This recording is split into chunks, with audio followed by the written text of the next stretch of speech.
C'était ma première tendance. La deuxième, c'est la collaboration. Le collaboratif, c'est l'avenir des organisations, nous dit-on. Ça va être difficile. Ça va être difficile parce qu'il y a un certain nombre de choses à avoir un petit peu en tête. Déjà, parlons de métriques. Il y a des sociologues qui ont analysé des systèmes collaboratifs et ils ont constaté que ça marchait bien tant que, sur une sollicitation, vous avez une fâcheuse tendance à répondre oui. Quand, à plus des 3/4 des cas, on répond oui à vos questions, vous êtes encouragé à poser d'autres questions. Quand vous passez en dessous de 3/4, vous finissez par ne plus poser de questions. Et à ce moment-là, vous êtes en train de flinguer le système collaboratif en question. Vous aurez compris, et c'est un lien avec la culture, que dans certaines cultures, il va falloir bosser un petit peu. Hein? Je ne parlerai pas de la culture française, mais c'est vrai. Alors, il y a juste un truc. Hein. Il y a une manière de poser les questions. Si vous posez des questions qui n'ont pas beaucoup d'enjeux, on vous répondra plus facilement oui. Et c'est vrai que nous, les Français, on a toujours tendance à penser qu'il y a une deuxième question derrière la question, donc par précaution, on dit non. Mais ça flingue les systèmes coopératifs. L'entraide. L'entraide, c'est quelque chose d'absolument important. C'est évidemment la base, une des bases du collaboratif. Donc voilà un ado, comme on a à la maison, et on est content de l'avoir à la maison. Bon, il doit être à peu près 18 h, il a une dissertation à faire pour demain matin, il n'a pas commencé une ligne. Bon, à notre époque, il aurait eu 0, c'était couru d'avance. Là, d'ici quelques minutes, il va commencer à regarder sur Internet s'il ne peut pas piquer un travail déjà tout fait. Et puis surtout, sur les réseaux, il va essayer de rappeler à l'aide, est-ce que quelqu'un a quelque chose à me dire que je pourrais utiliser pour demain matin? La plupart d'entre eux arrivent à rendre un truc que la plupart des profs, peut-être par gentillesse, arrivent à noter à peu près correctement. Qu'est-ce que ça a à voir avec le travail? Ah ben, une chose absolument importante, c'est que de plus en plus, on va devoir faire des choses pour demain matin qui ne sont pas prévues. Donc si vous arrivez à les faire tout seul alors que c'était pour hier matin, vous êtes très fort. Donc évidemment qu'appeler à l'aide et avoir tout un tas de gens que vous connaissez ou que vous connaissez moins qui vont venir vous aider, c'est absolument indispensable. Autre phénomène jeune bien connu, ne demandez pas à vos enfants ce qu'ils vont faire ce soir alors qu'ils partent de la maison. Ils vont vous dire, j'en sais rien. Ça paraît saugrenu. Mais ils n'en savent vraiment rien. Mais ils vont changer 5 fois d'avis dans la soirée. Et en plus, ils vont passer une meilleure soirée que celle qu'on passait. Souvent, nous, on s'ennuyait un peu parce qu'on avait mal prévu.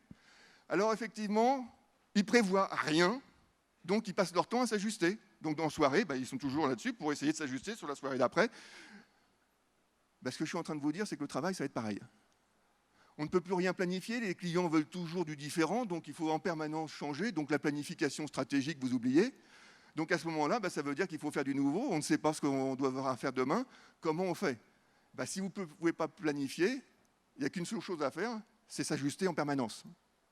Vous voyez, il n'y a pas qu'en attendant la génération Y que les choses vont changer, elles vont changer parce qu'il y a d'autres raisons pour que ça change, notamment l'absence de la planification.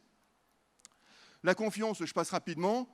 On a glosé sur la confiance. Au début du numérique, dans les années 95, il fallait des systèmes de tiers de confiance, de machin. Et puis on a vu des eBay arriver en disant « mais si j'ai 3000 avis positifs de quelqu'un, je sais que je peux avoir confiance ».